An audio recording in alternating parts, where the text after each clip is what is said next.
Hello, everybody. Call for help. Call for help.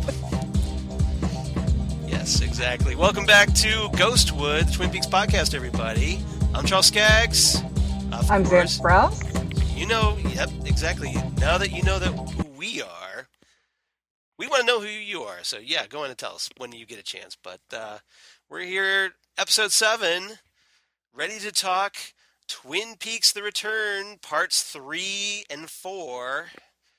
And these are really interesting episodes in a lot of different ways.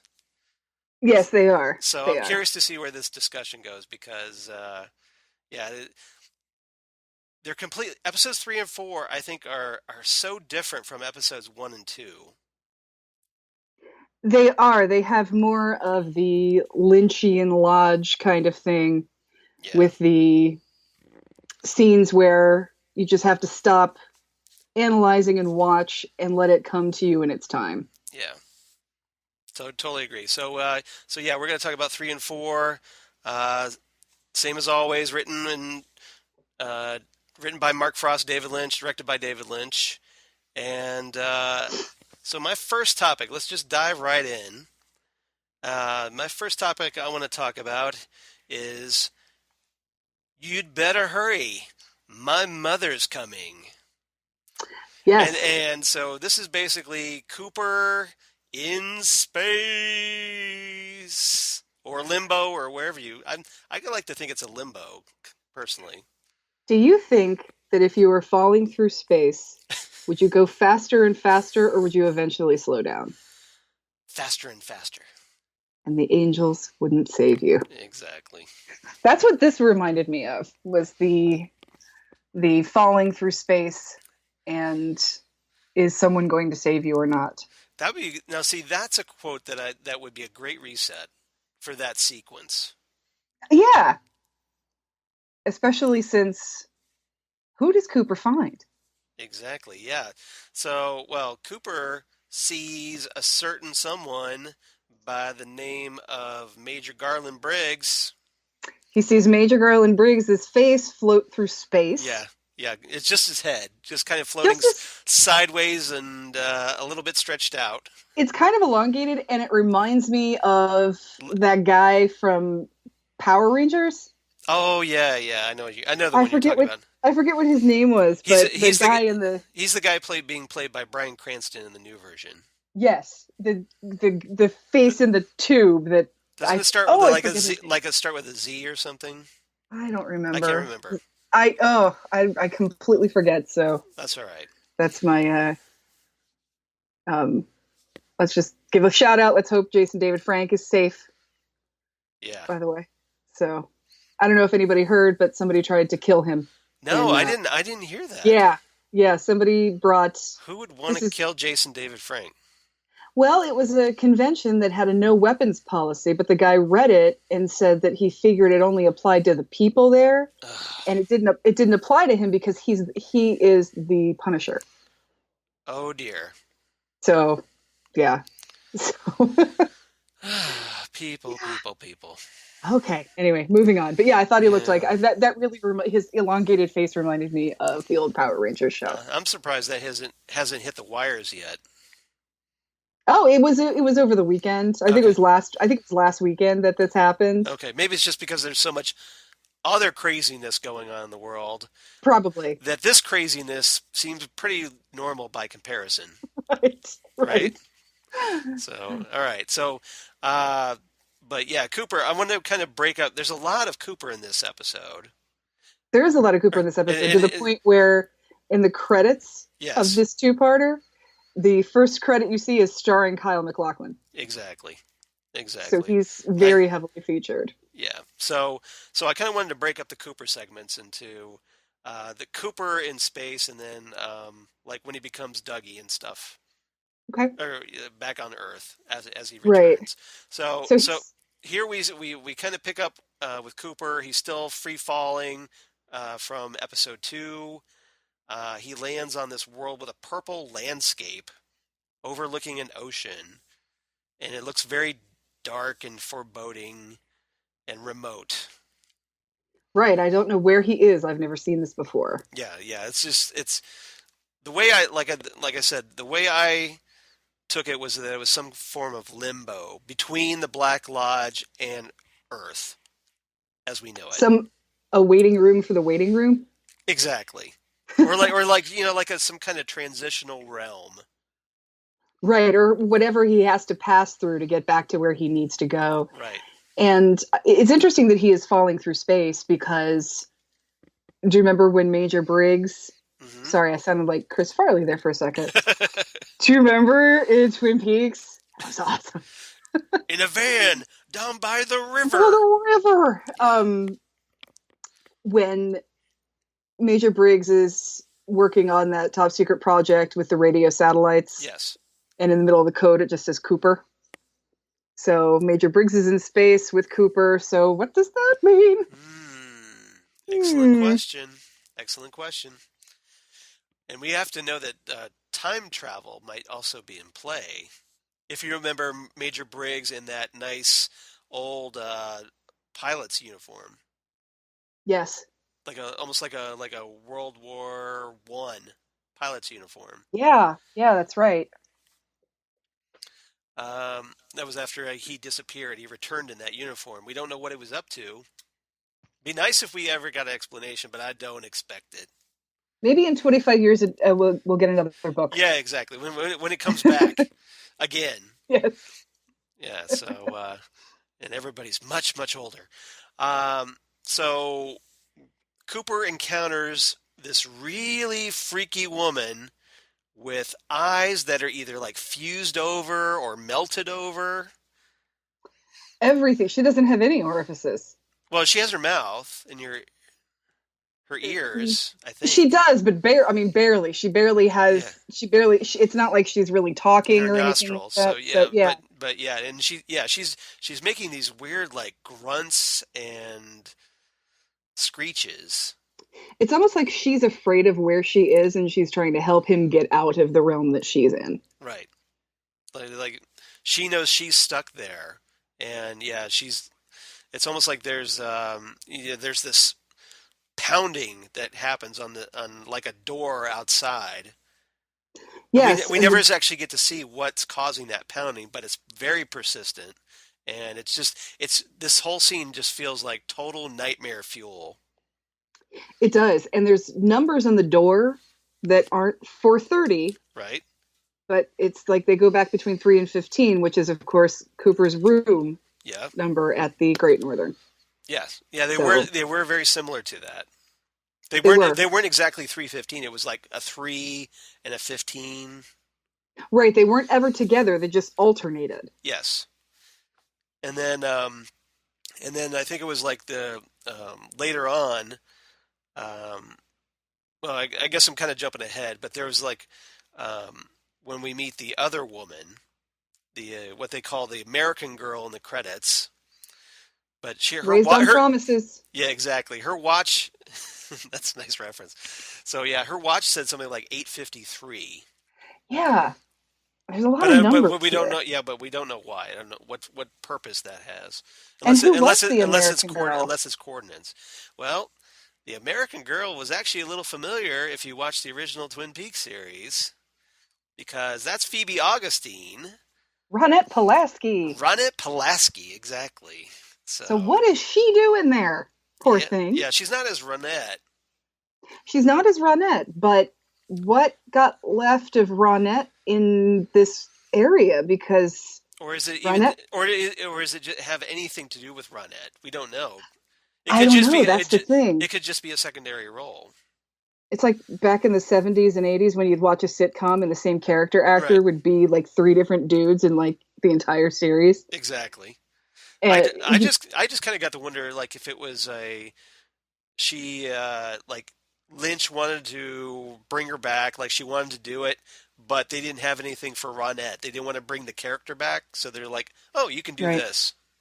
Well, and I'm glad that they're not doing something like they did with the last episode, where the last episode she just comes in and just sort of like, oh yeah, by the way, Ronette's still here. that felt very tacked on. I liked that we got to see that she was okay, that she came out of her coma, but we bring her back just to torment her, basically. Yeah. So, if this is not Ronette, that's good. And if it is, perhaps a little part of her stayed behind after she was in the train car. Like some fragment of her soul. Some fragment of her. Because I think we're getting to the point where it's going to be part of the story with the lodge that a piece of you can stay behind. Well, maybe it was something because she never was fully corrupted like Laura. She never put on the ring.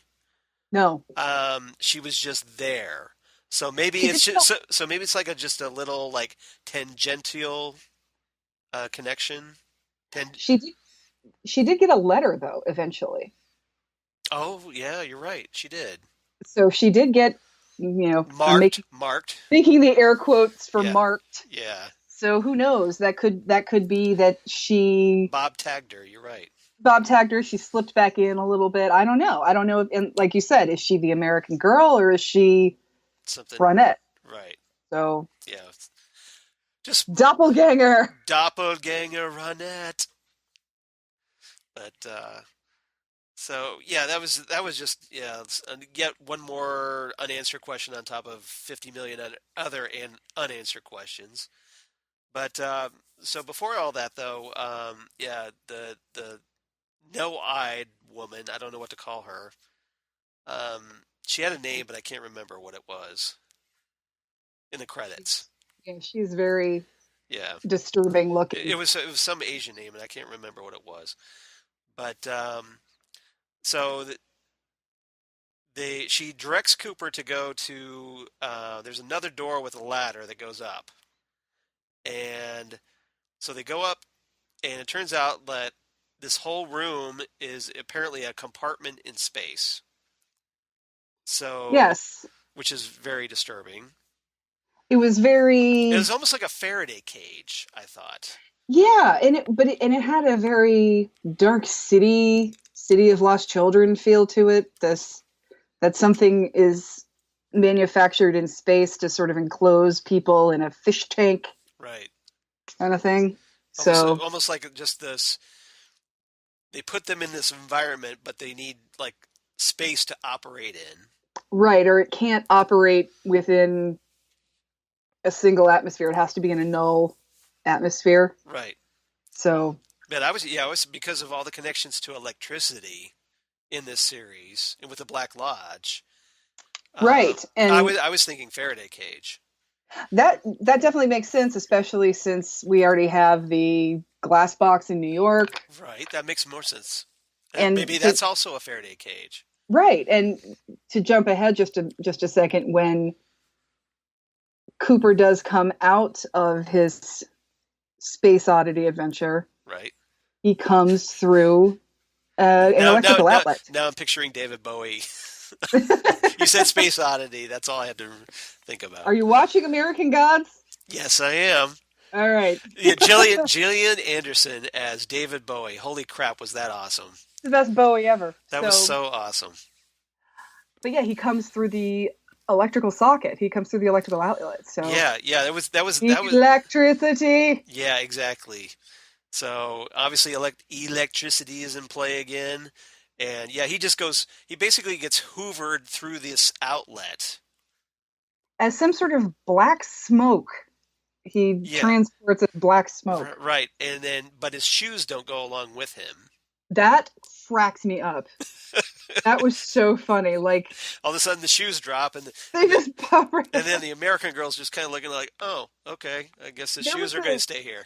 There was a creature feature back in the 60s, I think, and I think it might have been a Mexican movie. I don't remember what it was called, but it was this giant monster that it moved really slow. One of those where you're like, how is it catching anybody? Yep.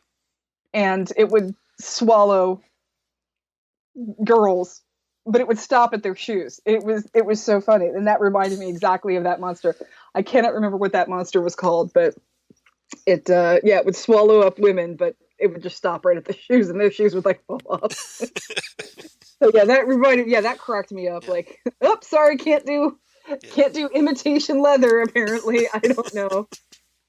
And we got we forgot to mention that when Cooper saw Major Briggs's face, he said blue rose. Blue rose. So we're going back. We're going all the way back to Fire Walk with Me. They don't get much bluer than this. Blue rose. It doesn't get any bluer. Yes. I couldn't resist doing that, setting Yep. that up. So I won't do that through the whole thing. But yeah, I just couldn't resist that one. So so we had that, and that kind of leads us to Doppelganger Cooper, who's not having a good day. Gee darn. Yeah, it sucks to be him, right? So basically, it's like this. There's a juxtaposition of Cooper returning to Earth, juxtaposed against Doppelganger Cooper, who's feeling the effects of this as he's driving at top speed through the mountains. Right. So, of course, he's weaving all over the road, and you're just waiting for a car wreck. And you sort of get a car wreck. It's not as flamey and explodey as you would like. No, it's not. He just starts getting a little bit out of it, and then he sees the red curtains from the Black Lodge. Sees the curtains, so he knows he's being called there, but he's trying not to, because if he goes, he's not going to come back out. He wants to stay. Yeah, so he's kind of fighting it. He's fighting it. Yeah, he's fighting it. And his body, his body's all convulsing after he crashes. Like what does he spit up? Creamed corn. Creamed corn, yes. Garmonbozia. Garmonbozia. Yes. Yes. So, and it's it's like creamed corn and like old engine oil. It's disgusting. Which creamed corn already looks like vomit. So it already does. Yeah. So it's perfect for this to be, and it makes sense with the story because you're regurgitating, like you're getting that pain and suffering, all the bad stuff.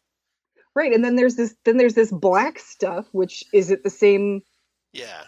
Scorched engine oil from the Black Lodge. What is that other black stuff? But yeah, he's puking up creamed corn and black stuff. There's bodily fluids a flowing aplenty. Ugh.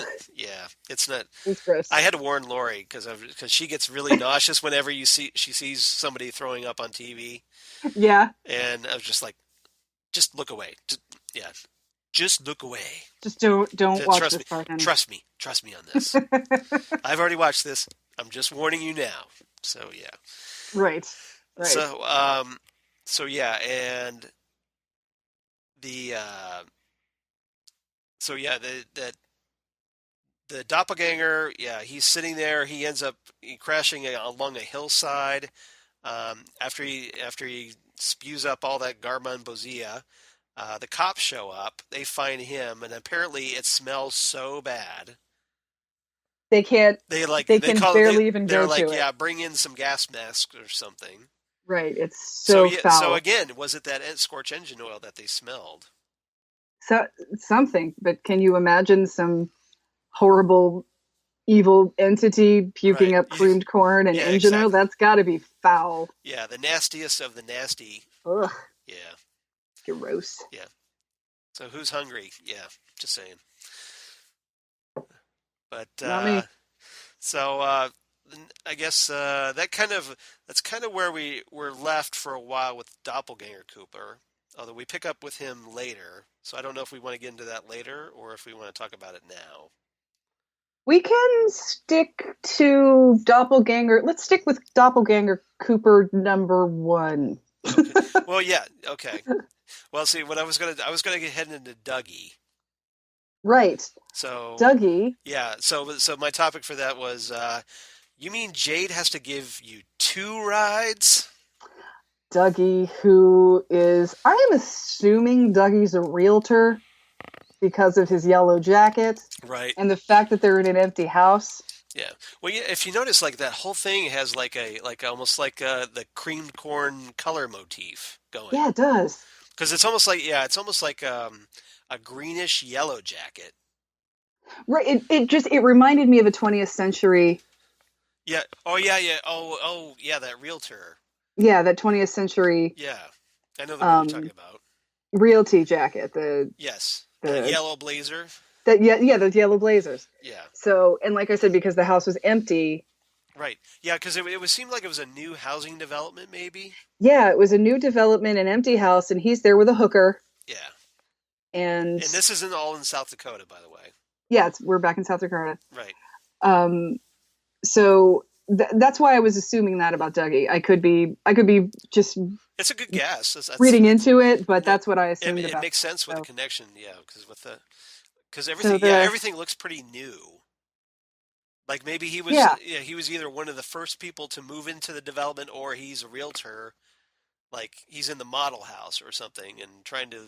I think he's in the model home. We find out later that he lives someplace different. He lives in a housing development where all the houses look the same except for Right. his, which has Right. a red door. That's Yeah. all we know. So anyway, the Jade the hooker gets up to get in the shower, and Dougie starts. Well, I mean, no, I take this back. This is probably in Vegas because of the casino, right? Oh yeah, yeah, that's right, that's So right. this has to be in Vegas. Yeah, this is in the Vegas Even though area. Doppelganger Cooper's in South Dakota, but Dougie's probably Right, in Vegas. right. Okay. So he starts when she's in the shower. He starts throwing up the Garmin Bozia mixture. Yeah, that's Jade, the prostitute, that apparently he's doing on the side, Yes, yes. and, Dougie's not exactly. in one of the empty houses. Yeah, he's not exactly the greatest guy, but he's not. I don't get the feeling he's as bad as the other Cooper. No. So, but there are a couple of things we notice about Dougie. He's wearing the ring. Yes. What's up with that? Well, here's my theory on that. That while Doppelganger Evil Cooper Yes. is doing his Evil Cooper thing, he's got Dougie Jones walking around wearing the ring, so they're connected in some way, doing this normal suburban thing Right. as a decoy for himself, because as So that Cooper doesn't take over a Doppelganger Cooper's body again. right, so that His real body. his real body. So he's not only a decoy for the real Cooper who's still in the lodge, Right. but he's also a doppelganger for other people as well, because as we see, somebody's trying to kill him. Yes. When he and Jade. She's giving him a ride home in her bright yellow Jeep, and well, not a ride home, but just a ride somewhere. Right. Away. Just away from away from that. Yeah, that house. She's looking to dump off Dougie as fast as possible. As they're driving, there are these hitmen that are trying to just sharpshoot Dougie for some reason. So apparently somebody thinks that Dougie is the other more evil doppelganger Cooper. Right. And I'm just going to say doppelganger Cooper and Dougie from now on. Yeah, you can just say the doppelganger and Dougie. Right. It's probably easier. That's we should have a band. And that's what we should call ourselves. Dougie and the Doppelgangers. Yeah, I love it. So there you go. There's your band name. Everyone. So I'm assuming that he is just a pawn for Doppelganger, because right. I don't see, cheating on your wife with a whore, that's a really crappy thing to do. Right. But it's not a killable offense. And so I think that people are tracking him because he looks like Doppelganger. Right. And so I think that he's just sort of a pawn that Doppelganger is using to make sure that... To throw off the hitmen. To throw off the hitmen, to throw off Cooper. To throw off the spheres that are going to bring Cooper back, because that's what happens. Right. Cooper comes through the electrical system of the model home, and Dougie then gets transported into the lodge with Philip Gerard. Yeah, Mike, the one-armed man. Yes, Philip Gerard / Mike. And that's where we kind of get the explanation from Mike that Dougie was just this thing that was created. Someone manufactured him for a purpose. Yeah, your work here's done. Yeah. Is basically what they're saying. And so Jade comes out of the shower, finds this guy that looks like Dougie, but he's got different hair and a black suit now and no shoes. So he's got to wear. And she has no, like, doesn't make the connection of, like, okay, there's no way he could have done that fast. Right. He was acting so weird before. She's just like, all right, whatever, just get. Maybe she just doesn't really pay attention to him. Her hour is up. She's done. Exactly. She's done for the day. I don't care what I'm seeing. I'm checked out. This is not her problem anymore. Yeah, I'm punching out. Yes. So she drives him to a casino. Right. And this is after she goes through his pockets. Yes. To see if he's got car keys. And guess what he's got in his pockets? The Great Northern Keys to the Great Northern. His old room. Room. Yep. Which, by the way, you can buy that key ring that is available online. That's awesome. And I would love that. That's awesome. I know there's a whole line of those key rings that are movie and TV related. I have one personally for the Slaughtered Lamb pub from American Werewolf in London. Right. Which I bought at Pack Rat Comics here in Hilliard, Ohio. Free plug. Yes.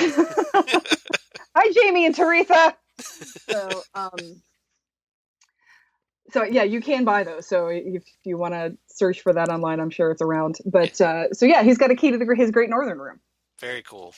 But no car keys. Yep. So. Exactly. So yeah. So like you said, that she ends up dropping him off at the casino, and gives him $5 to go call for help. Yes. Yeah, and at this point, so Cooper isn't really Cooper yet. He's not really Cooper. He's still cooking. Exactly. He's definitely still cooking because, as we see with Dougie, he's not particularly sure what he's supposed to be saying, what he's supposed to be doing. So he just kind of repeats a lot of what people say to him back. Yes. He goes to the casino, to the cashier. Right. Who is played by Meg Foster, by the way.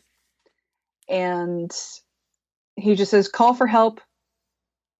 And she gives him coins. Yeah, she gives him a bucket of quarters to play the slots. So he goes to play the slots. Yeah. Yeah, this is basically where we head into thank you, Mr. Jackpot's territory. So far this is my favorite scene in the whole show so far. Yeah. This old woman. That's so great. he sees this little flaming image of the lodge. Yeah, that was interesting because we get the musical riff of the Black Lodge. You see this little flaming image of the lodge over a slot machine. So he's watching what everybody else does, and there's a guy who gets a jackpot. Yep. And he yells out, "Hello!" Yeah, so he's thinking that's what you do with these machines. So he puts his quarter in and pulls the arm and just yells, "Hello!" And he wins the jackpot. And he does this 30 times.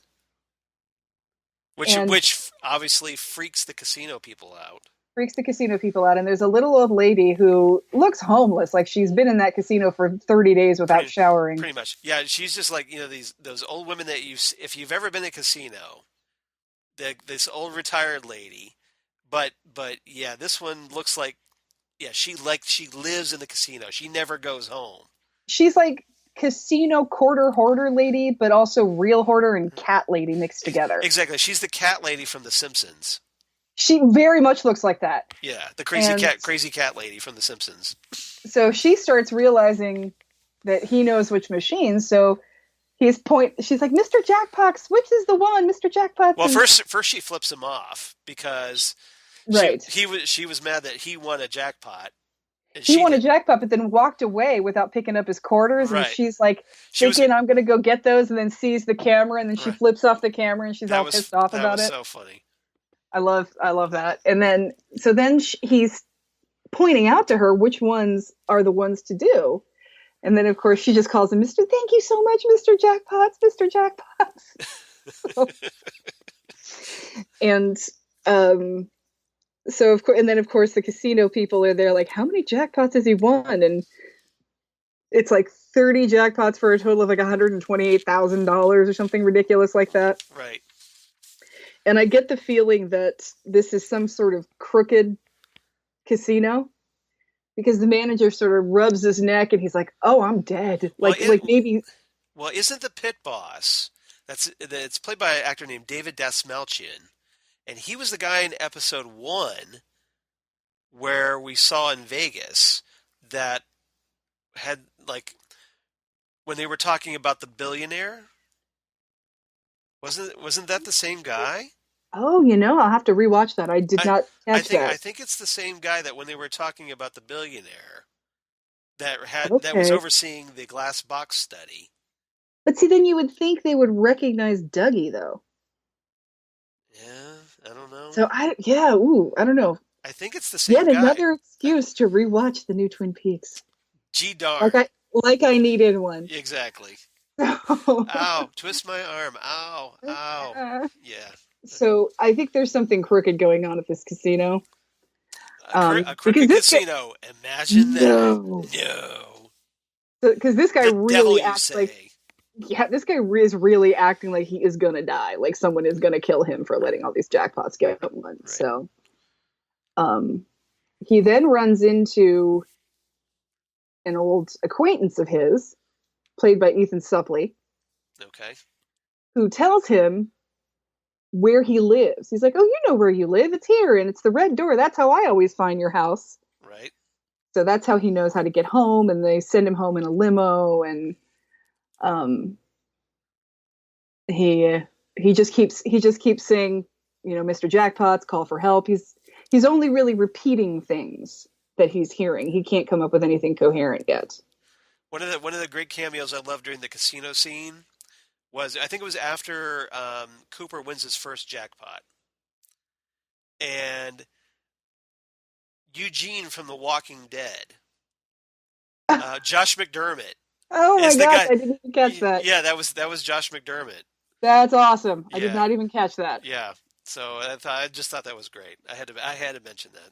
That's awesome. Because I'm a Walking Dead fan. But I did not even catch that. Yep. Well, you didn't recognize him because he didn't have his Eugene mullet on. That's true. Yeah, you never recognize somebody when there's no mullet. He's not nearly as interesting without that. Just saying. All right. So, but yeah, so we got. So he ends up back. Yeah, he gets. There's the casino owner is like, hey, we want to keep an eye on you. We see we see you. We're keeping tabs on you. So, how about a nice limo ride home? Right. So now they know where he lives. Right. And they're keeping tabs on him. Because obviously they want the limo driver to report back where he lives. Right. I almost expected there to be something in the bag of money. That they seriously give him one of those bags of money. I was surprised. You thought it would be one of those like the bank has where it's a red ink pack that goes off if you. Right. That when you rob a bank, you have the ink pack on it on you, like in Raising Arizona or something. Yes. Exactly. Great reference. Exactly. But so the limo driver drops him off, and that's when Cooper's like, he's still ambling around. He's basically like the old waiter in so I kind of wonder, is like, okay, now we kind of get why the old waiter was the way he was in the original series. Right, because the old waiter and the giant are the same guy. Uh-huh. In that, so maybe you're. I mean, because he tries to do the thumbs up to that kid later, and it's like the way the old waiter did it. Yeah, so maybe when you're in the lodge, you have this earthbound familiar that is just there enough to keep people from thinking you're gone completely, Right. but it's not Like fully. like a placeholder. Yeah, but it's like you said, it's not fully cooked. Yeah. Yeah, So, ooh, interesting. he's still cooking. I just is something I noticed. I thought it was just like, wow, Yeah, that's he's true. acting just like the old waiter. Yeah, and the old raider would repeat things and not say anything, and he Right. only knew a couple of things, and Yeah, and you would get so so frustrated with him, just like you get with Cooper in this state. right, right. So So something I was thinking about. Um, so yeah, Dougie's wife, I guess it's his wife, Janie E, who is Naomi Watts. Jimmy Watt, Yeah, Tank Girl's partner, and from if Mulholland Drive, and from Mulholland Drive, and yeah, King Kong, and the I think wasn't she one the Peter Jackson King Kong, if I I remember. believe so. Yes, Yeah, so yes. lots of things she's in. But she is part of the Lynch crew Right, from exactly. Yeah, so she from yeah, exactly. Mulholland Drive. And I need to watch that again. It's been a while. That is the This is best use of a Billy Ray Cyrus of all time. exactly. Yeah. I love Billy Ray Cyrus in that movie. He's there for I think 5 minutes. It's I fantastic. think it's on Netflix. I need to watch that. All right. Just That ain't no way to treat your wife, man. I don't care what she's done. I love the scene with Billy Ray Cyrus. that's great. So she's all like, at first she's all pissed that he's been gone for like 3 days, and Then she then opens the bag. yeah, then she opens the bag of money that he brings in. Is like, oh, Dougie, you're awesome. And she mentioned something about it's like it's enough to pay them back, whoever they are. Right, we don't know who that is. So maybe Dougie is mixed up in something that somebody wants to kill him. I don't know, but Or is it something that like it's almost like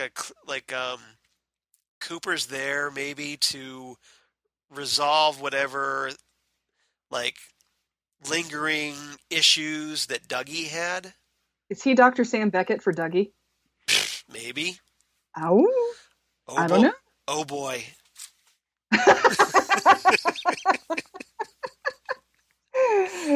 Good one.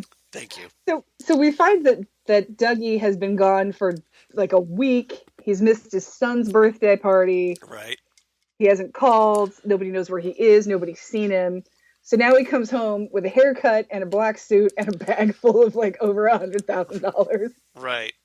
So then And she asks him. She opens the bag, and she says, "Where did you get this money?" And he goes, "Mr. Jackpots." He just points to himself, and he says, "Mr. Jackpots." he's all proud of himself too. He's- That was and great. so she's like, "You won! Like this money is really, we can have it. Oh my god!" And so she seems very happy, and then she becomes very caring, and just go to bed. We'll talk about it in the morning. And But again, it's another woman in Dougie's life that really doesn't pay that close attention to him true, he's because it's just like she's not questioning why he's acting so strangely. where's he been? Where's Where's his car? right, Where's his clothes? Why right, is he in this suit? Why is his hair cut like this? And why is he thinner? yeah, Because we find out the next morning when she's trying to dress him that he's lost like 50 pounds. yeah, exactly. So basically that ugly yellowish green blazer just hangs off of Cooper like David Byrne in a Talking Heads video. And stop making sense. Yeah, Yeah. exactly. And this one, Why am I is wearing such a big suit? How did I get here? How did I get here? So he's got another, and it could just be that he's tacky, because in the morning she dresses him up in a green chartreuse suit jacket. So again, we have So this yellowish green motif. yeah, I don't know. I could be wrong about the realtor thing because of this green jacket. Like I said, he could just be tacky. He could be Yeah, like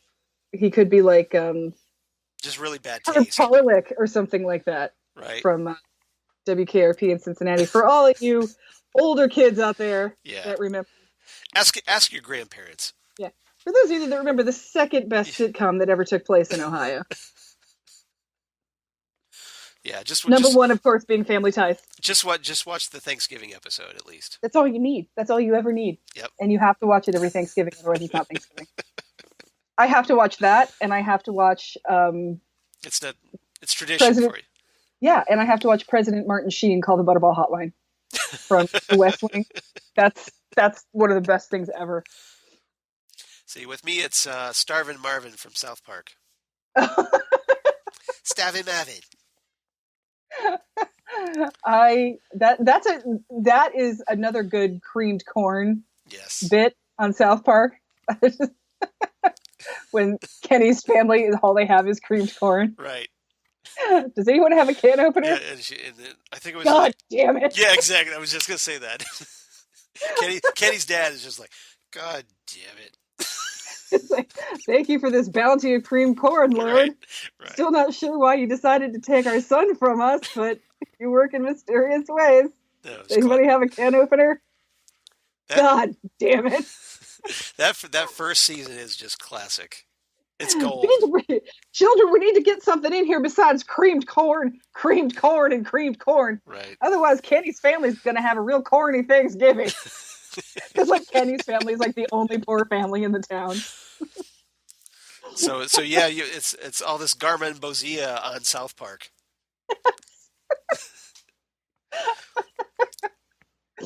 So somewhere somebody's going to do some mashup art now. Oh my goodness. Do it and send it in to us. Send it in to us. We want to see it. Yeah, exactly. All right. So let's see what else. What am I forgetting? Oh yeah. So he goes upstairs and he sees Mike, the one-armed man, and like who's somehow the lodge is coming through either, or if he's still like connected to the lodge, like he had because hasn't fully escaped it yet. It's almost like it's a fever dream that he's still almost hallucinating his previous location. Right.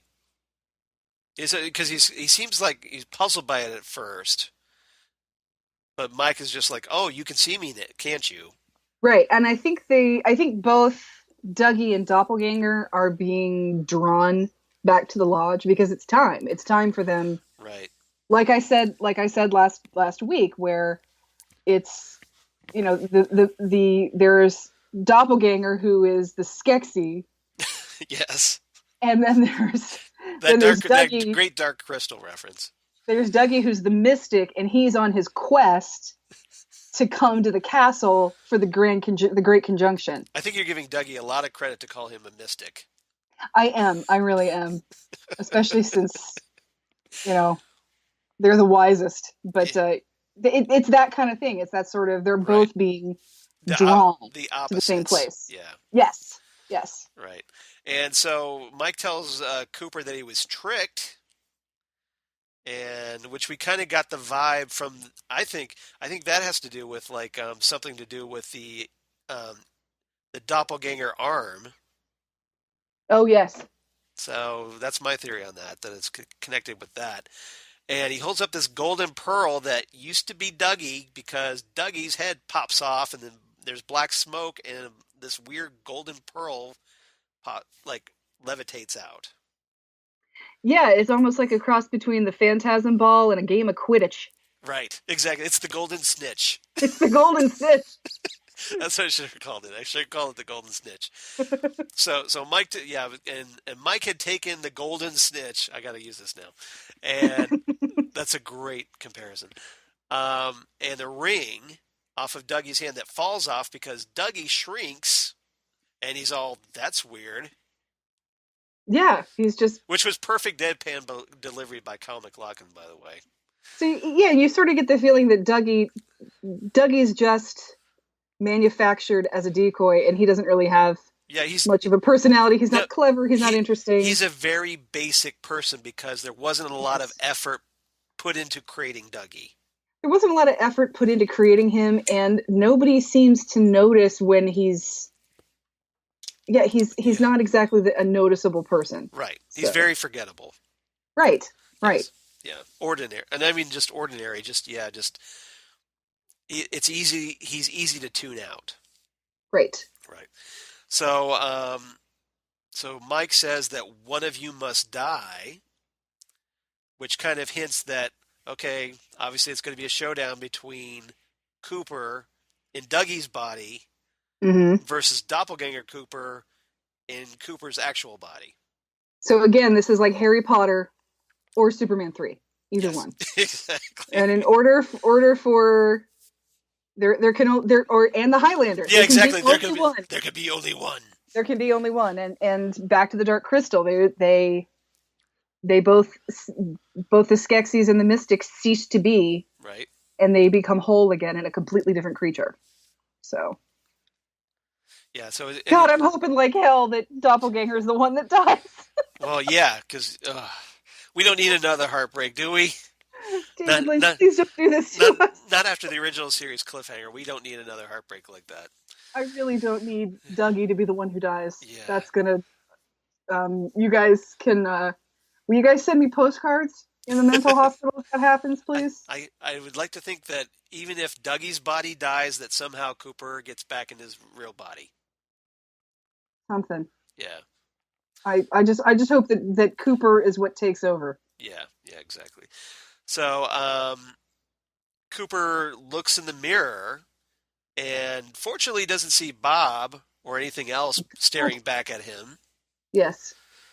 Because, yeah, obviously, again, from the series finale cliffhanger. And then he gets dressed.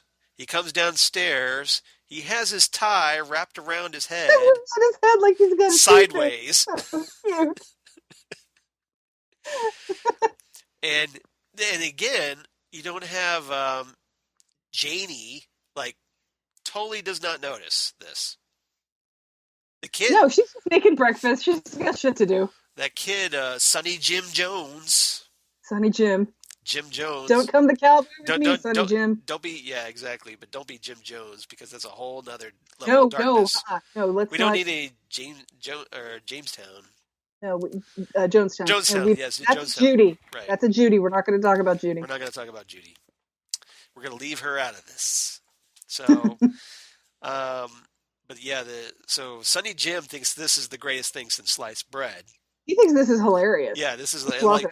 and he's eating pancakes or pancakes if you're a Hellboy fan. Pancakes. And so Cooper tries some pancakes and he thinks they're great and he gives the thumbs up again like the old waiter. Yes. So, and it was Cooper's thing. Cooper did the thumbs up all the time. And at the moment that now and then he gets he sees coffee. Like Janie brings him coffee. And that's sort of yeah. It seems like everything he's going through, like all these little bits, like are little tidbits of Cooper's personality, his persona. Right. So it's almost like he's sort of rebuilding it himself. He's coming. He's working on it. And he's working on getting enough to get him to where he needs to be. And I know I was really hoping at this point, when he's got the coffee and he took a drink, that and it's of course too hot for him. Yeah, so. I was hoping for this. Damn good coffee. And hot. Did not get it. We did not get that. No, but he gives this really goofy grin. He likes it. He's excited to have it. He enjoys the coffee. But I was hoping that was going to be the thing that tipped him over the edge and snapped him back to actual Cooper.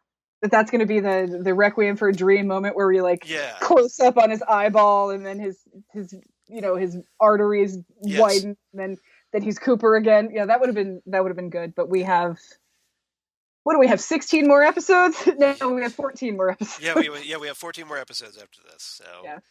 But I was kind of because I want to kind of see Cooper back to being Cooper now. We've had 4 episodes. Okay. We've had him being like weird and creepy in the Black Lodge, and now we have him here being addled back on Earth. So I'm ready for real Cooper now. I'm so ready for real Cooper. It's not only has it been 4 episodes, it's been 4 episodes on top of 26 years. Right, exactly. So here's hoping. Come on. Yeah, get there. So, is there anything? I think that's all about it for Cooper's story. For Dougie? For Dougie's story, yeah. Dougie, or Dougie Cooper's story. Yes. Okay. All right. So, let's see. Where should we? let's see. Let's see. Probably should start talking about the FBI at this point. You asked for miracles, Charles. I give you the FBI. Yes, yes. Great Die Hard reference, so kudos to you for that. That's all I do is reference things. That's how My my brain works. So my all-time favorite Christmas movie. that is my all-time favorite Christmas movie. That's actually one of my Christmas traditions is to watch Die Hard. Christmas Eve, Die Hard. Yep. Yep. So, like, so what I want to talk about with them is, I guess this would be the whole thing with the FBI. Albert, I hate to admit this, but I don't understand the situation at all. At all. So, And yeah. So we it's kind of like the end of episode 3. We pick up, we get reintroduced to Albert and Gordon Cole. Gordon Cole and Albert. Albert has calmed down a little bit. Something is up with Albert. I want to get into that.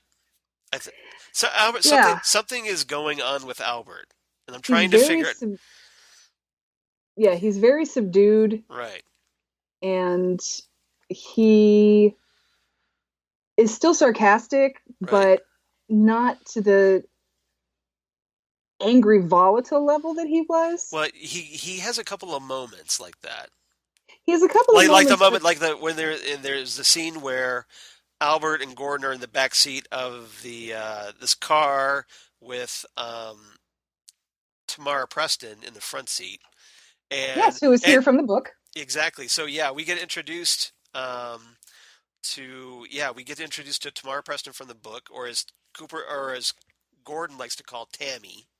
Tammy. Yeah. And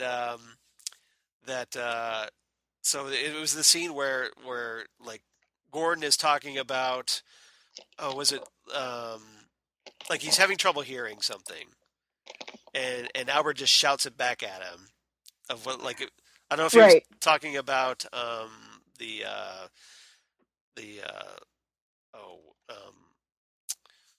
like he's talking about his Faces of Stone or something like that, and right, with Mount Rushmore or something, and he says something about something about not hurrying or what have you. This is North Dakota. Yeah, Cossacks are in Russia. Yeah, that's what it was. Yes, thank you.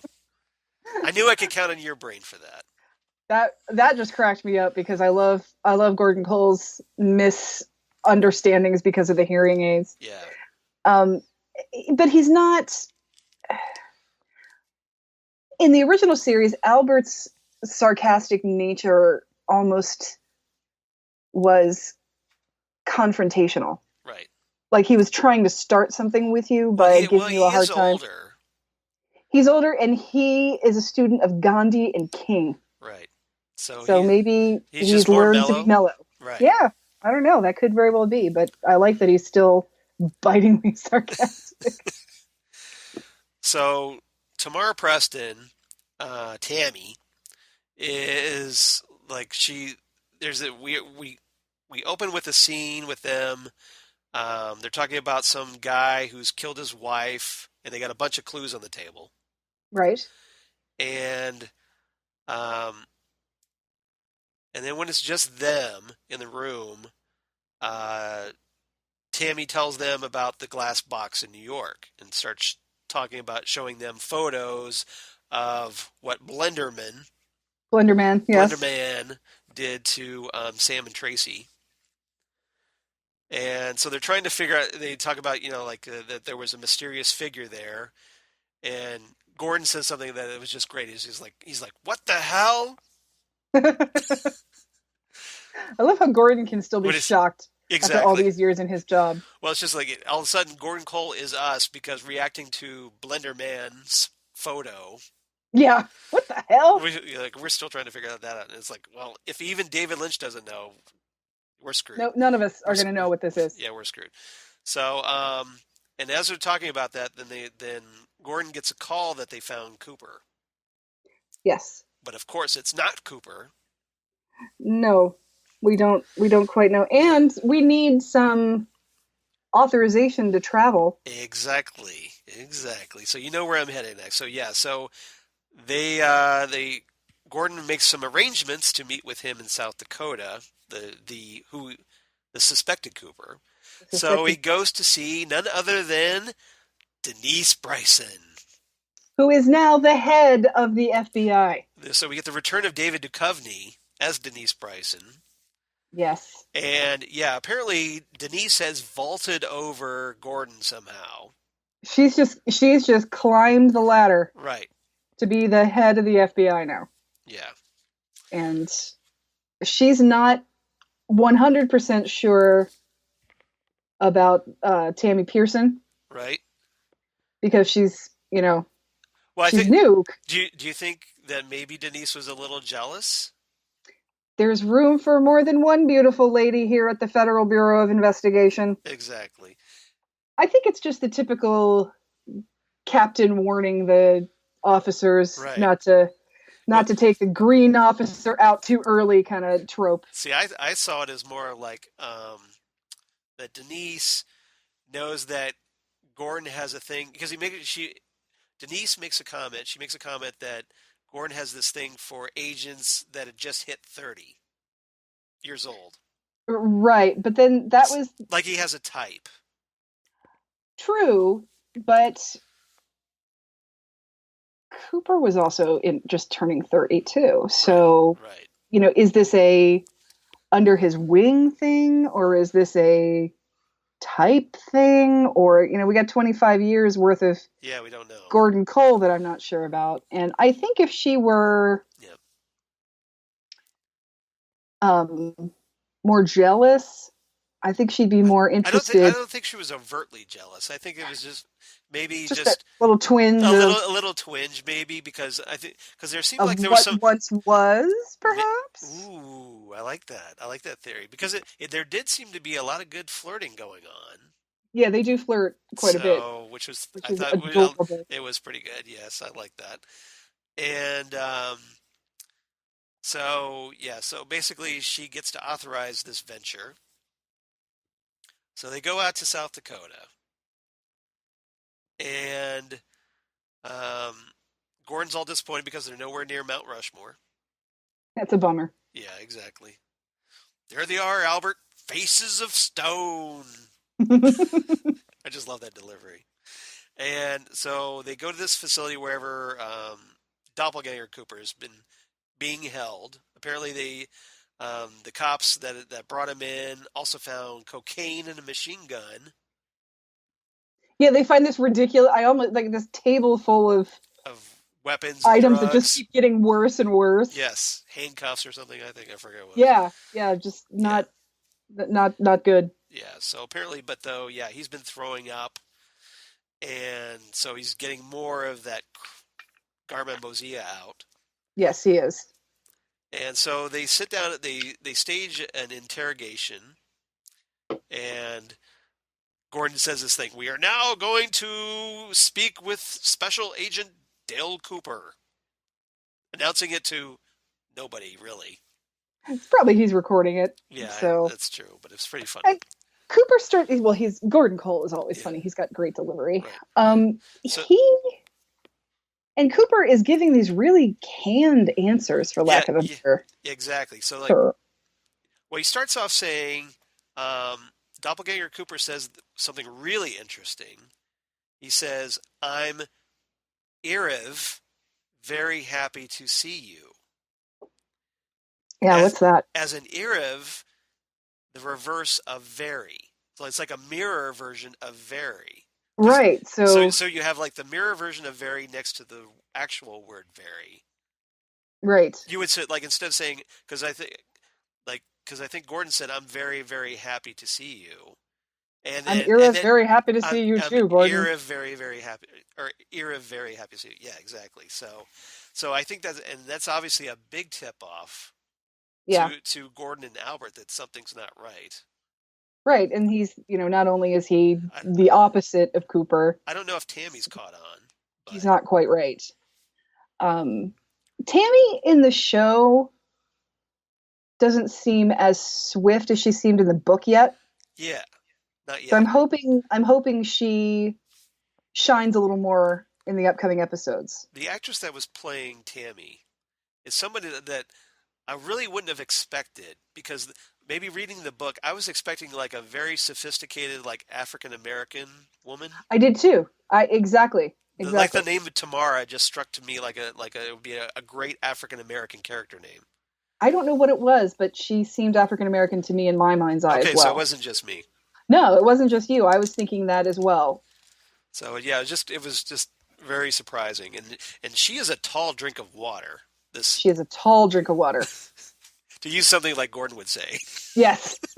I realized, yeah, that was coming out of my mouth. I was like, wow, Gordon would totally say that. This is a Gordon Coleism. Exactly.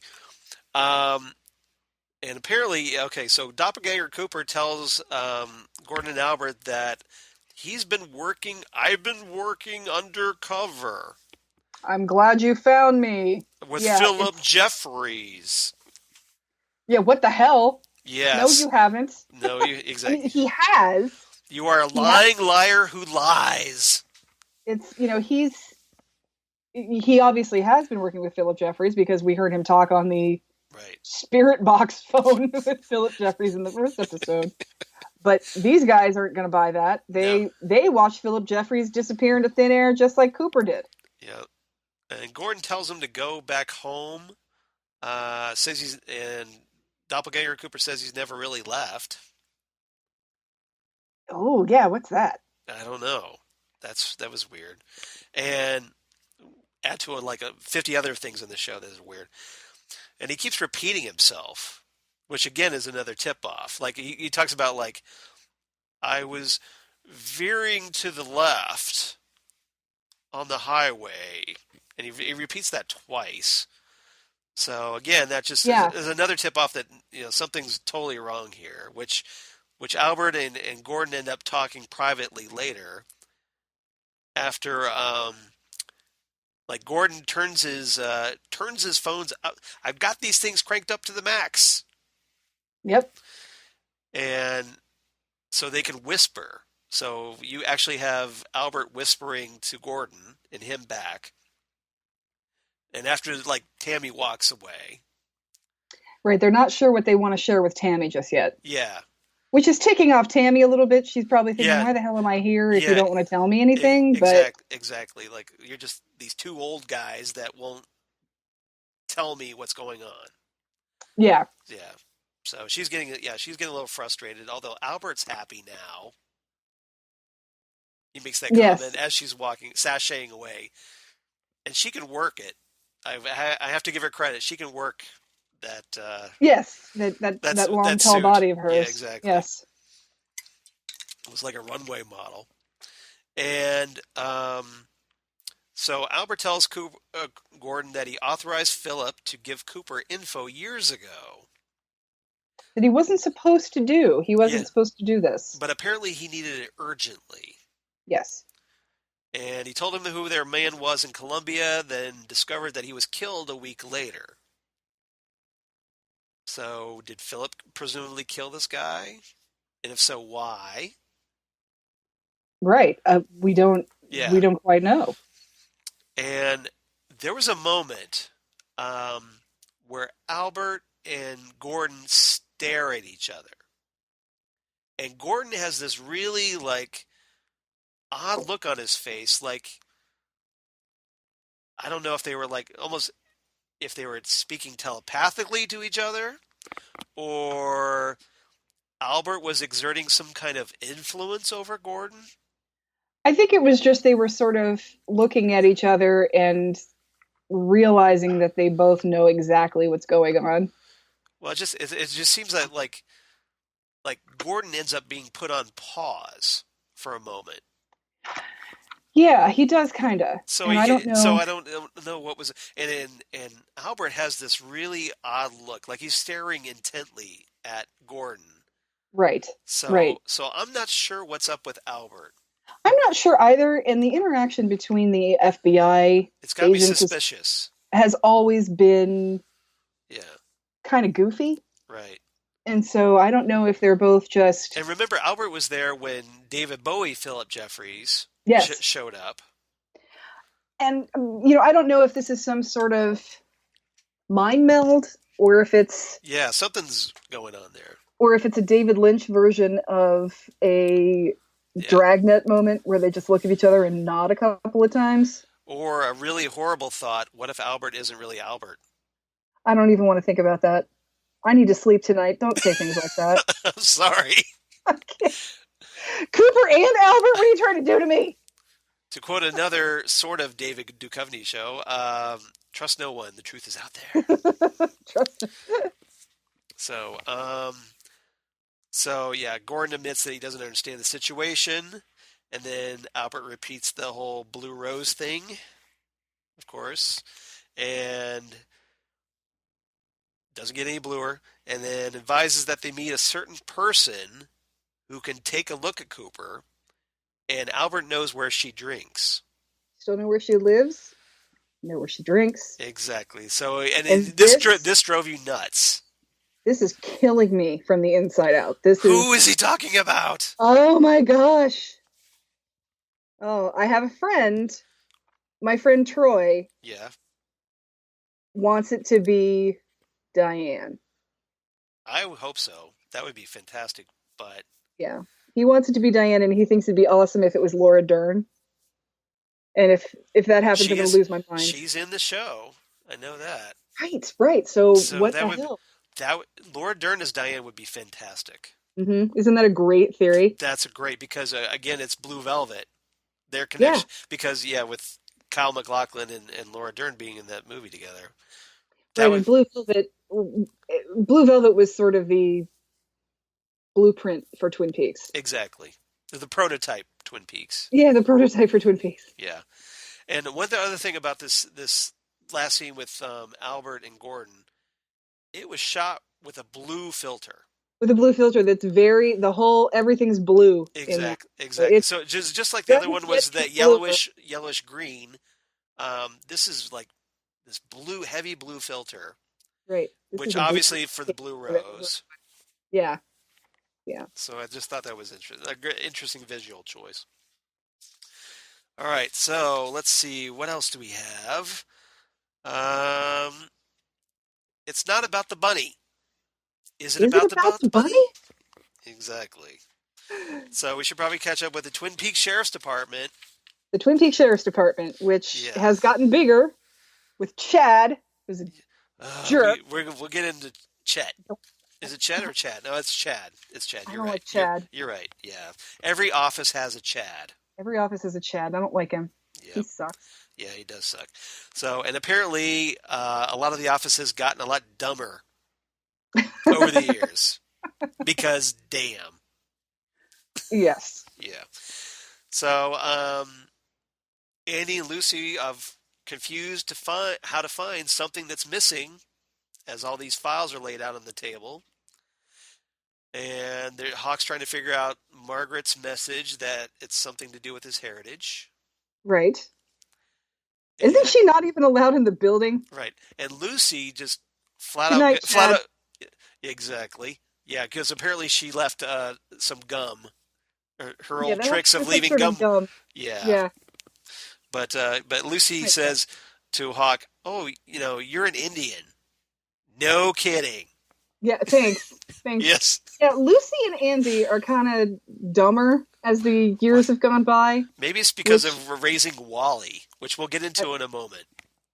It's still adorable, but you just want to say, guys, come on. Yeah. And the perfect example of this, of course, is Lucy, who still doesn't understand cell phones yet. Now, that moment I loved. I thought that was kind of hilarious with Lucy, where there's a scene where Sheriff Truman, not that Sheriff Truman, the other Sheriff Truman. Yes, Robert Forster Sheriff Truman. Frank Truman, yes. Apparently Harry's brother. Yes. Is talking to Lucy on the cell phone. He was up in the mountains and fishing and drove back, unbeknownst to Lucy, because she still thinks he's out there fishing, walks in the front door. Just with his phone up, like to try and... Yeah, exactly. Try and give her a warning. And she's not looking. She's like, I'll have to call you back, Okay, Sheriff. There's right somebody here at now. the door. Yeah, and Yeah. guess what? And it's him. So she turns around and screams and flies back into her chair, falling backwards in a And total passes pratfall. out. It was hilarious. Andy comes in and he sees Sheriff Are you okay, Punky? and he sees Sheriff Truman and he says, "You were talking on a cellular phone." He said, "I'm sorry, Andy. I was in the parking lot. I lost signal. I couldn't stand in the parking lot all night." It's I like they knew this was going to happen. I hate cellular phones. You're so good at your job in every other way except That this that one was a great. thing. That was a hilarious line. This is going to happen every time. Oh my god. And that's kind of flips. That kind of flips back on Andy crying, and when Harry said, "Is this going to Is happen this going every to happen time?" every time, Andy? Yeah. So Yeah, that's true. I just And she that doesn't know you just why made me she you can't. just made me think about that the way you Yeah, did. I didn't think about that either until just a second. And she doesn't quite know why this is so hard for her to grasp either. She just knows that it's really difficult for her to understand. Right. You're So in the mountains fishing. yeah, exactly. So they end up going to the main conference room where all the evidence from the Laura Palmer case in Cooper is Including a small box of chocolate bunnies. a small box of chocolate bunnies. So yeah, that That was so missing. right. And So Lucy screams out and she says, "I know what's missing. yep. At the I ate one of the bunnies." Yeah, this Because is the big confession of Lucy. you ate the evidence, Lucy? I only ate one and I only did it once. And apparently she read somewhere that chocolate, which I love, Yes. helps get rid of gas. I've never Maybe heard this. I've never heard this. I've never heard this either, but maybe from indigenous peoples talk. Do your people use chocolate to get rid of gas? And Hawk's No. just like looking at her and knowing no. Yeah, And so then they're trying to figure out whether or not it's actually about the bunny or right. not. Exactly. I have a Uh, feeling it's going to be something about the bunny. yeah. So we were talking about Chad or Chet. I can't remember his name. Chad. It's Chad? Yeah. Yeah. So Chad keeps making snarky comments about the log lady. One of those that I actually liked, I thought was pretty funny, where he says, like, he walks out and he goes, I'm going to have a word with my pine cone. I did like that. Friend. I like that line. Yeah. But yeah, Chad is a total douche. Yep. And Yeah. but we also get introduced to another officer, Bobby Officer Briggs. Bob Briggs Officer is a Bobby. cop now. Yeah.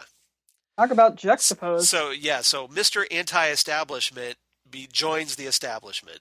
High school cocaine dealer / murderer Yep. is now a cop. No And irony there. no irony there at all. And he seems to be a fairly competent Yeah. cop. He's not the douche that Chad is now. No, you would think he would be the Chad of the office, but he's not. He takes his job seriously. So far, it seems like he does. Yeah. And he's part of his, or maybe not. I mean, part of his job is to monitor the paths from Canada to see if drugs are coming through. Right. And drugs are coming through. Some new Chinese drug came through, and Right. one of the high school kids, Yeah, OD'd on it. Yeah. yes, overdosed on it. And so he's asking, Maybe that'll get us back to One-Eyed Jacks.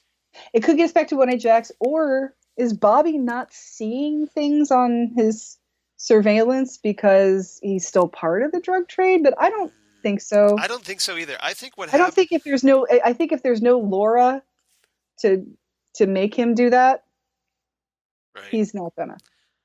The vibe I got was that maybe this is just me projecting this, but that after his dad's death, he cleaned up his act and got serious about life.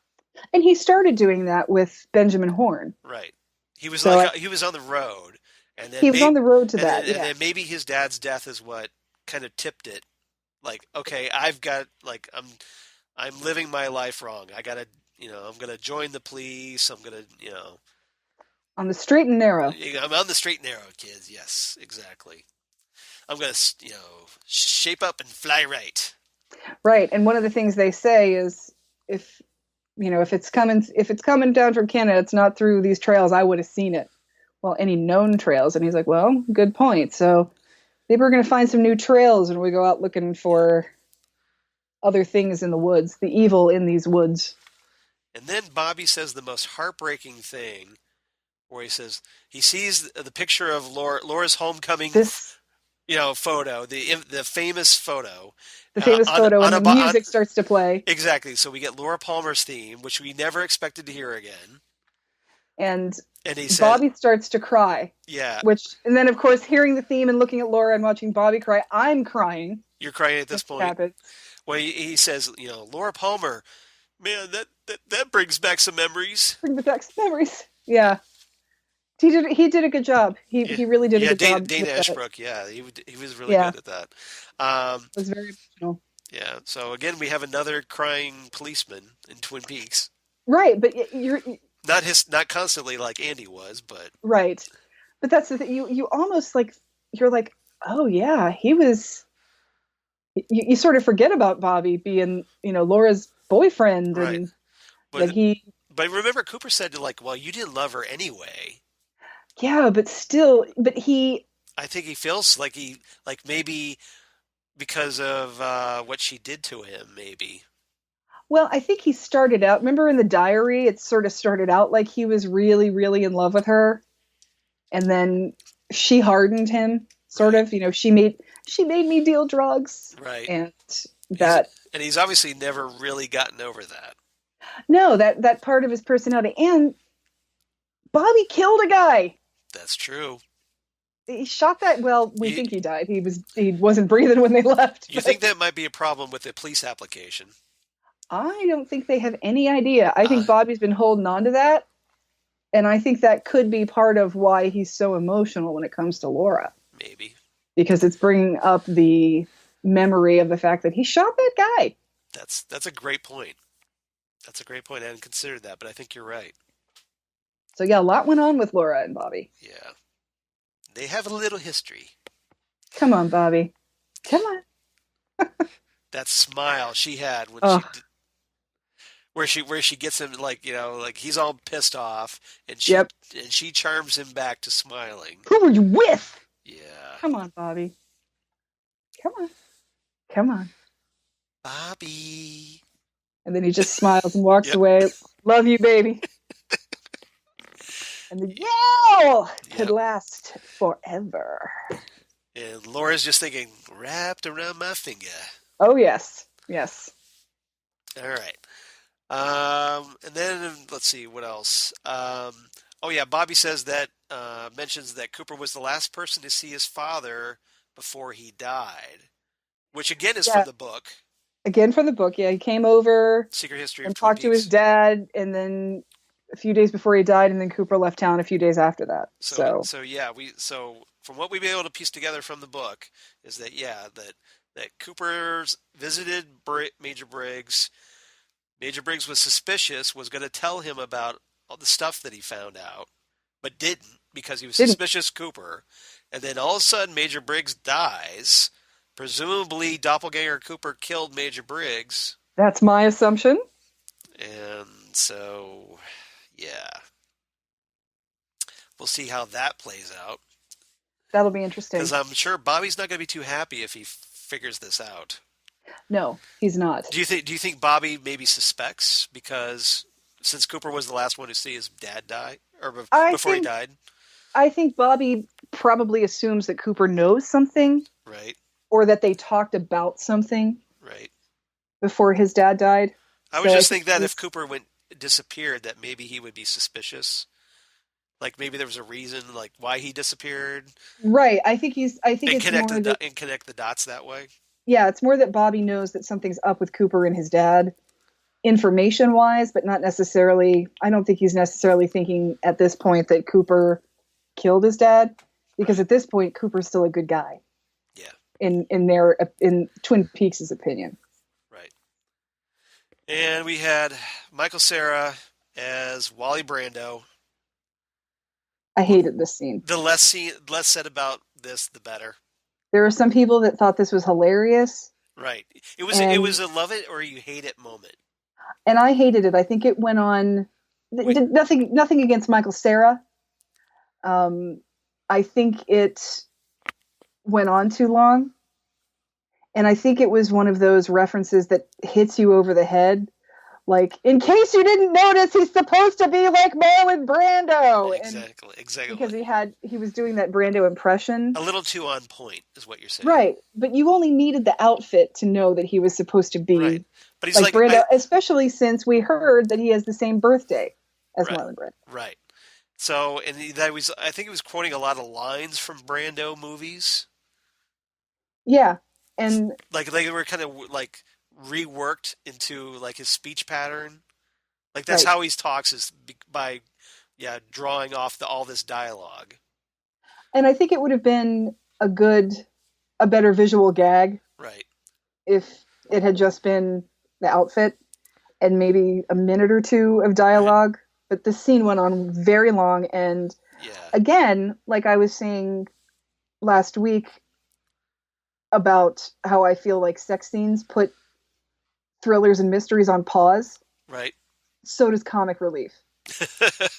And I think and I care about Wally because I care about Lucy and Andy. Right. But I just think this scene went on way too long. And like I said, it's nothing against Michael Cera. It wasn't him that I had a problem with. I just had a problem with the length of it. Yeah, I think the original series had a better balance of the darkness versus the humor. I think this one is having a good balance too. I just think because this version, this series is darker than the original. It's darker. Everybody's grown up. Yeah, and those so like those attempts at humor, they kind of fall flat. Well, I don't think they all do. The Denise stuff was fine. And Lucy falling back in the chair, I thought worked. Lucy falling back in the chair, Gordon mishearing things. I think those are all fine. Right. Like you said, this is you either love the scene or you hate it, and I just happen to be one of the people that didn't like it. And I was another person that did not like this scene.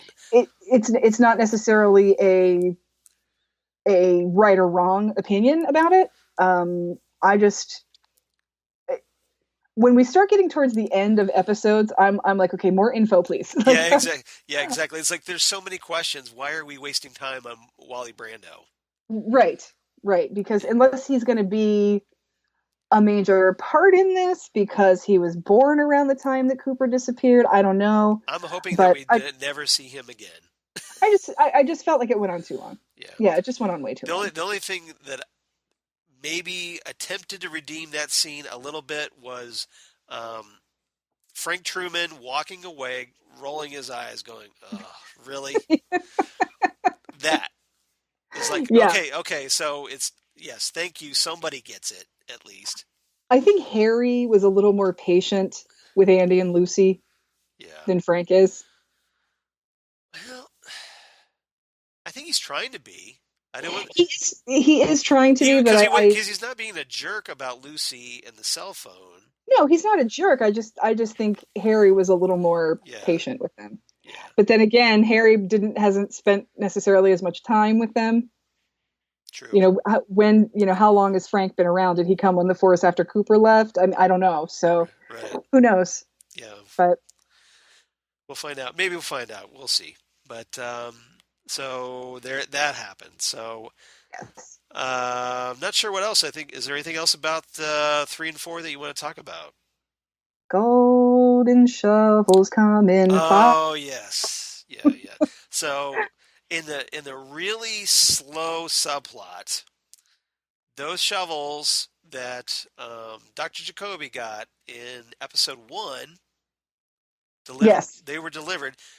Now here in, I think it was episode 3, he's spray painting them gold.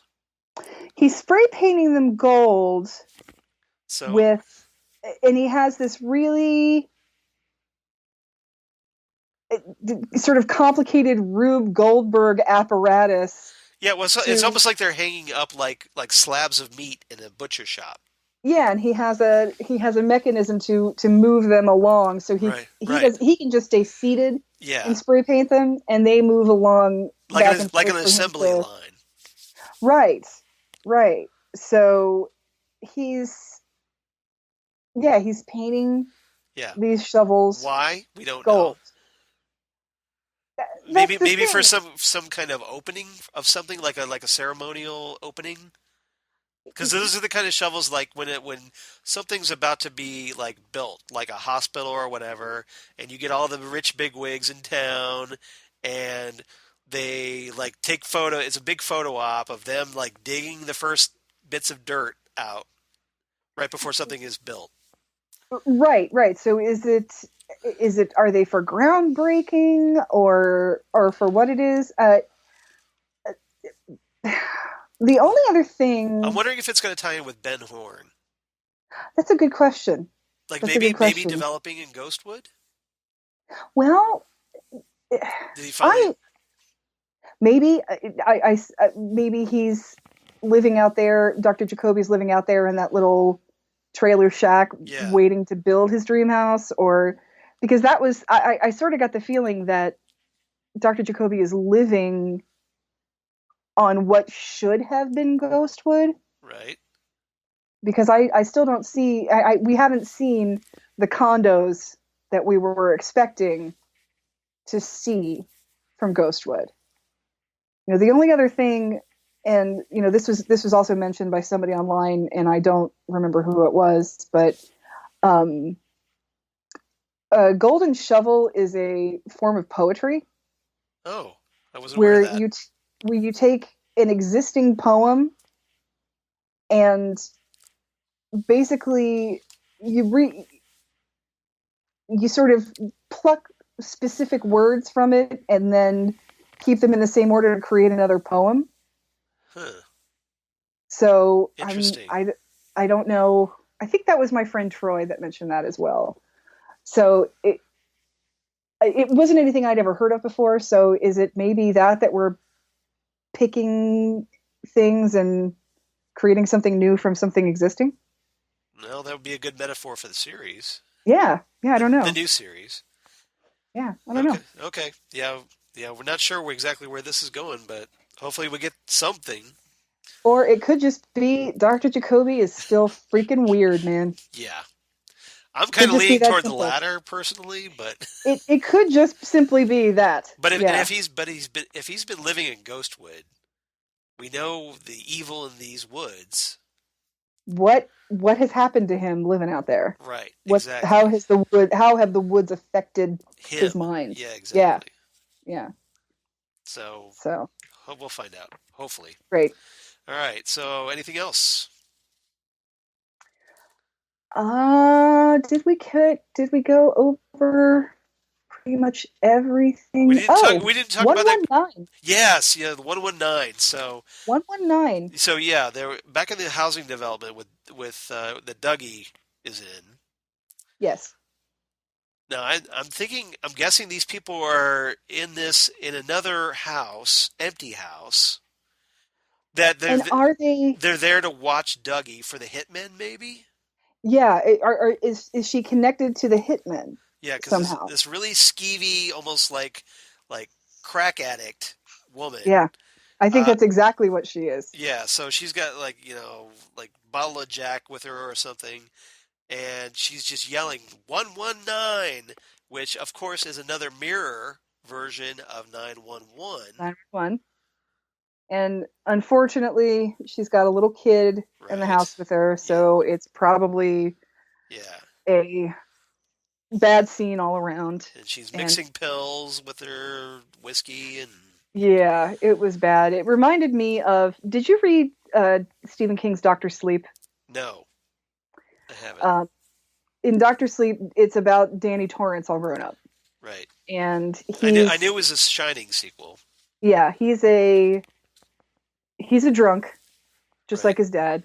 Yeah. And his lowest moment, what got him to try and stop drinking, was he had a one night stand with a woman in a disgusting apartment that had booze and drugs all Right. over the place.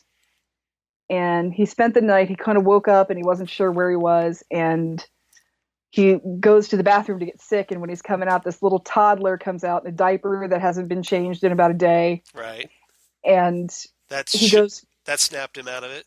and he goes for the drugs. And the little kid goes, Kenny, and he's trying to go for the drugs. Mm-hmm.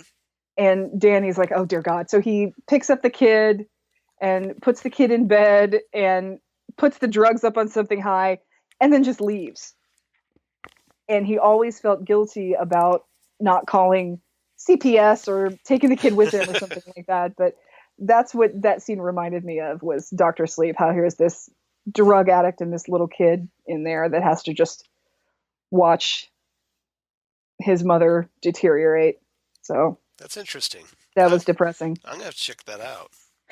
I loved that book. People have a lot of mixed feelings on it, but I liked Danny Torrance. So you thought it was a worthy sequel?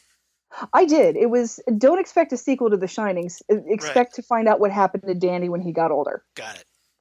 It's not a direct sequel, but no. But it's a sequel for Danny's life. Right. Like you catch up with what Danny's been up to. Catching up with Danny. Yep. Okay. Got it. All right. Good recommendation. All right. All right. Anything else? Not that I can think of. Let me see here. Because, I could probably... we could talk about the music. We didn't talk about the music. Yes.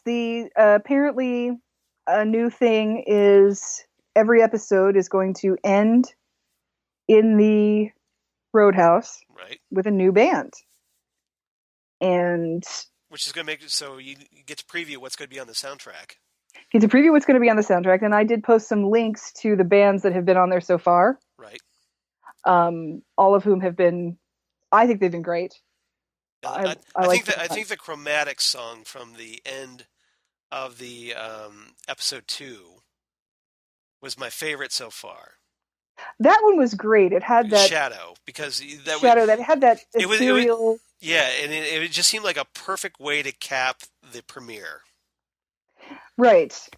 And it just had that ethereal Twin Peaksy feel to it. Like a Julie Cruz, and who I am expecting to be the bar band in episode 18. Ooh, you think Julie Cruz will be in the finale? I think she's going to be the final band that we see. That would be kind of awesome. That would be so amazing. I want to see Julie Cruz again, so hopefully. Yeah, I would love to see that happen. But so every week we're getting a new band for the Roadhouse, which again, none of it is music that I would have expected to be at the Roadhouse. Right. Well, it seems like the Roadhouse has become like the hipster place where like young hipsters with their like Gen X parents. Right, like how hipsters are sort of taking over what I refer to as grandpa bars, right, and turning them into hipster joints. Like a good example here in Columbus is a place called Bob's Bar. Yeah, the cultural hub of the Midwest, which has been around forever. I don't remember it ever not being here, and it's now the hip place to go. But it used to be a grandpa bar. So I think that might be what the Roadhouse is becoming. But also think about it. That's a Short North bar, right? No, it's at Graceland. Oh, okay. All right. Yeah, it's at that part of Graceland that's south of Graceland over by the Goodyear. Okay. It faces the TJs. Okay, got it. Now everybody else listening to this would be like, what are they talking about? But hey, Columbus peeps, cultural hub of the Midwest. Yeah.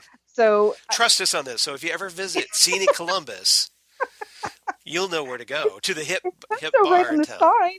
Exactly. So, but if you come out for like Wizard World Columbus or Origins or whatever, you'll know where to go. Exactly. These are still not. This is still a one stoplight town. Yes. There's probably not a whole heck of a lot of nightlife going on in Twin Peaks, and the Roadhouse is big. And so part 3 ends with the Cactus Blossoms singing Mississippi, which I really liked. I really liked them. They have a an Everly Brothers feel to them. That's exactly what I was thinking. They said, I mean, this song in particular, Mississippi, sounds exactly like an Brothers classic. Like a lost Everly Brothers song. Pretty Yeah. much, yeah. I liked them a lot. And then part 4 ends with Au revoir Simone. Right. Who is sort of an ethereal keyboard Bananarama. Yeah, this is my least favorite so far. I liked it, but I didn't hate it. I thought it was good. It was fun. It's not our least favorite because we didn't like it. It's our least favorite because we liked the other ones better. I mean, there's only 3, so yeah. Right. There's only 3 so far, but yeah, also very good. And I put links on the Ghostwood Facebook page to all 3 bands' respective websites, so you can check them out and learn more about who they are. So you don't have to scan the credits to find them if you don't want to. It's right there. That's because you are awesome. Well, I can't wait for this soundtrack. I have it pre-ordered on Amazon, so I'm and the score like you too. are. I'm cobbling it together through iTunes before it comes out. I'm creating. I'm compiling a temporary soundtrack to get me by until the actual CD comes out, so I can get something a little better quality. And that's something I've always done for. Because right now I'm just converting YouTube videos to MP3s. Nice. Okay.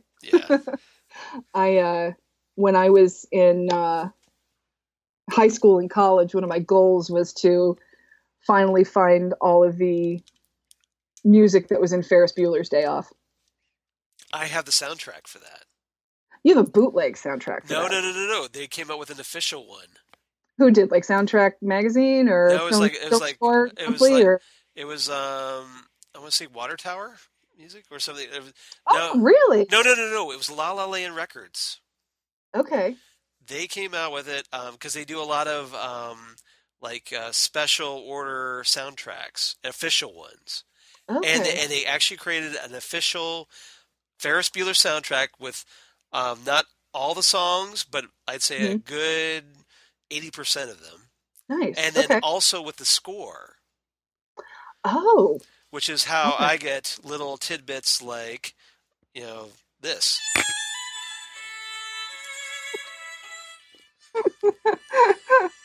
I weep for the future. I weep for the future. Yes. I love that line. Yeah, the Ferris Bueller soundtrack was non-existent for like 20 years.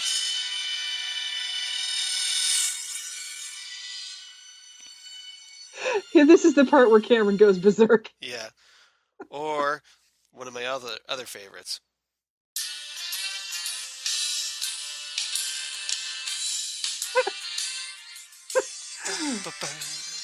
Les jeux sont faits. Translation: the game is up. Exactly. Your ass is mine. Rooney on patrol. Oh my god. I love Rooney on patrol with the sunglasses. See, and then that's what makes such a great score is that you picture that music and you can immediately see the scene in your head. Ferris Bueller's Day Off is probably the first movie that I knew all the dialogue to. Like I could sit there while it was on and recite it. That was the first movie that I ever did that to. So it's La La Land Records, I think, and so highly recommended. Go check it out. Okay, I need to get that. And if you don't, I can always burn you a copy. So yeah, you're gonna if I can't find it. Like it or not, now that I opened that Pandora's box. All right. Yeah, here it is, 30th anniversary. Oh, you found it. Yeah. All right. It's got the score I want because I. Now that everybody's going, like, when are you going to get back to Twin Peaks, guys? Oh yeah, Twin Peaks music. Yeah. That's right. We're going to get an official soundtrack in September. It is on Amazon for pre-order, but there's really not a lot of information on it right now. Right. So probably won't get any until after this series is over. I'm assuming that because if track 18 is Julie Cruz, then you don't want spoilers exactly. Right. Spoilers. Right. Yep. So, I'm looking forward to that. I am as well. All right. So, do you have a rating for this episode? Oh boy. I'm going to say 9 out of 10 jackpots. You really liked it. I really liked it because I liked all of the weird David Lynch-esque visual that was going on in this. That when I was watching it, because we really haven't seen a lot from David Lynch in recent years. Right. And I really love David Lynch. And so like moments like with the slot machine lady. Not even the slot machine lady, but the outer space with the American girl and the eyeless lady, and very, very Eraserhead. Very Eraserhead, like I said, almost sort of Dark City-esque, with Alex Proyas, but still. That's surreal David Lynch. That's surreal David Lynch, where you just need to look at things and soak them up. Right. And be reminded of them later. I think with David Lynch and his visuals, they're not for you to figure out right away. You just sort of remember things. You kind of like roll them around in your head for a while. Right. They just marinate in there, and then they remind you of things. Like when we saw the 3 and the 15, we're like, oh, well, okay, that's Cooper's room number, and the American girl is Phoebe Augustine, and we just need to watch that, look at it, absorb it. File it away for later reference. File it away. And then maybe at some point you can connect it to something else. Right. And we had a lot of that in this episode. We had a lot of that with... So it's almost more like this 3 and 4 were, again, more setup than anything. We're set up, and we had a lot of things like the Return of the Ring and the creamed corn and things like that. Because you're thinking, and it, it might not necessarily pay off in a timely fashion, but we all saw him throw up. We all saw him throw up creamed corn. We're like, right, all right, creamed corn. Apparently something. Apparently it matters. Yep. Because, back when we were watching the original series, we're like, what the hell? Creamed corn? Why do we have to watch somebody eat creamed corn? Yeah. And then we saw Fire Walk with Me, and we were like, oh, that. Oh, that's Laura's favorite food. Yeah. Well, potato pancakes with creamed corn. Yeah. And then we had the Mr. Jackpot scene, the scene in the casino, which I thought was a wonderful Kyle MacLachlan scene. I thought that was great. I liked seeing grown-up Bobby and how emotional he got with Laura. Right. And really, this episode loses a point for Wally. That's it for me. See, I think part of me, I give it 8.5 out of 10 slot machines. Nice. But I think I deducted a point because so much of this, I was getting frustrated by episode 4 with Cooper not being Cooper. Because that I get where they had to, they were doing some stuff with Dougie. Yeah. But it's like, here it is, episode 4, and we still haven't really gotten to see Cooper yet. I'm starting to think that this entire series is going to be Cooper's journey back to becoming Cooper. Maybe. It's possible. And if not, then I might have to reevaluate. And then I took another half a point off, obviously, for Wally Brando. For Wally. Yeah. So there's that Wally Brando deduction point. And again, this is not a slam on Michael Cera. No, because I thought he was great in Scott Pilgrim versus the World. And that's my favorite movie. Superbad and all kinds of stuff. Well, and one of my favorite movies of all time is Juno. Yes, that's a great one. And if you've seen This Is the End, the juxtaposition of how you assume Michael Cera is and how they portray him in this movie is hilarious. Not suitable for work, but it's funny. So yeah, this is not a slam on Michael Cera. It just lasted too long. Right. So. Yeah. All right. So I do real quick. I want to read. We got some feedback from one of our listeners, Hunks Lamb. Very interesting name, Hunks. That's HUNX because X is for extreme. X is for Zan. Damn it. Okay, X is for Zan. All right, I'll give you that one. Or as Shel Silverstein once said, X is for xylophone because X is always for xylophone. All right. So Hunks writes in, or at least posted on Facebook. Not sure if it's he or she, but I'm gonna guess he, maybe. So apologies if I get that wrong. Hunks, write us back and tell us more about yourself. Yeah, exactly.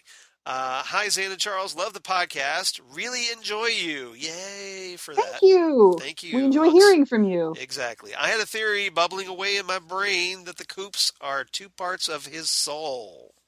Dark Crystal theory. Exactly. Hunks is on Team Dark Crystal. I think so. I think you guys might have something there because it was annihilated as a result of going into the Black Lodge. Ah. Yeah, we talked. Okay. We kind of talked about that. How it was that my suggestion that it like go when you go into the Black Lodge that your soul is split.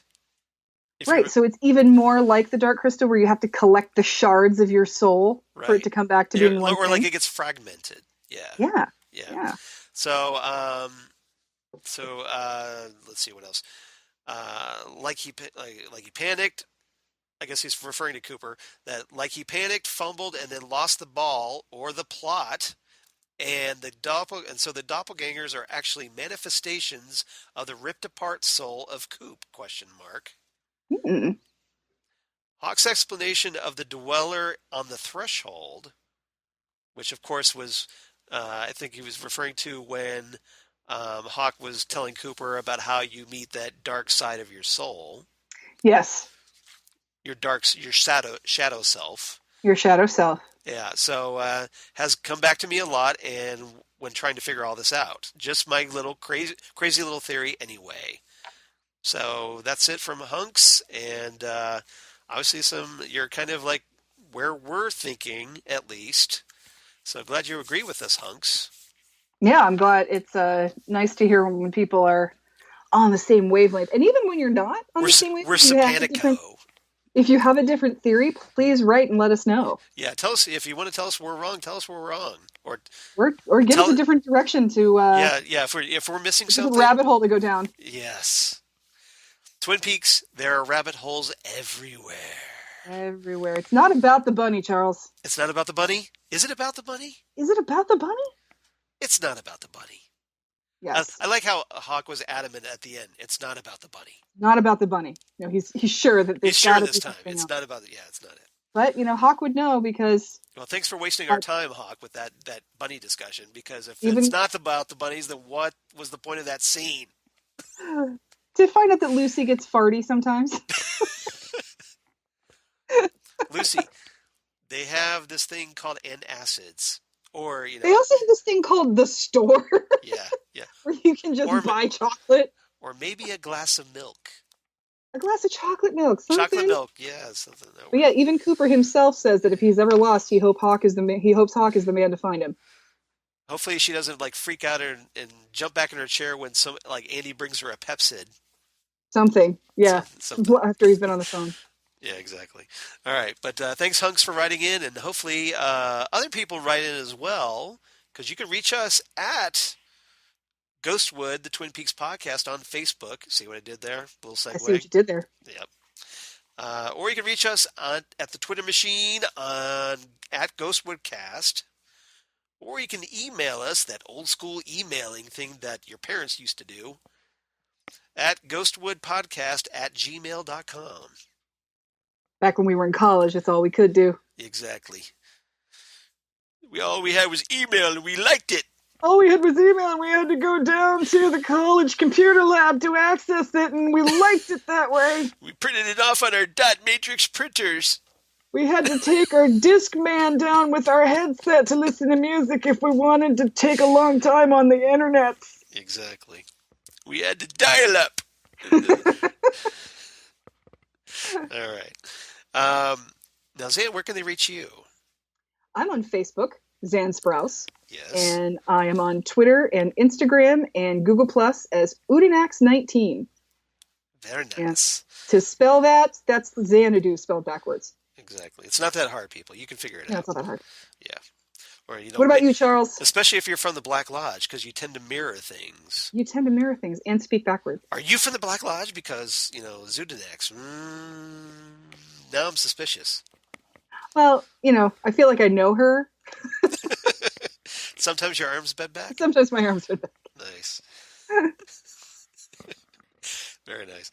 All right. So as for me, at Charles Skaggs on the Twitter machine, at Charles Skaggs on the Instagram, Facebook, of course, Charles Skaggs. My blog, sorry, Google Plus for all you crazy kids in the Google Plus. Got to give a shout out to the Google Plus crew. And of course, my blog, Geeky Things. Damn good coffee. And hot. Damn Good Coffee and Hot, where I talk about Ghostwood and Twin Peaks and apparently strange music that plays all at once for no reason. That was different. That was different. Yeah, that was my porn music that we use on the Phantom Zone podcast. Nice. Well, where I'm from, the birds sing a pretty song, and there's always music in the air. Very nice. Very nice. Maybe I am from the Black Lodge.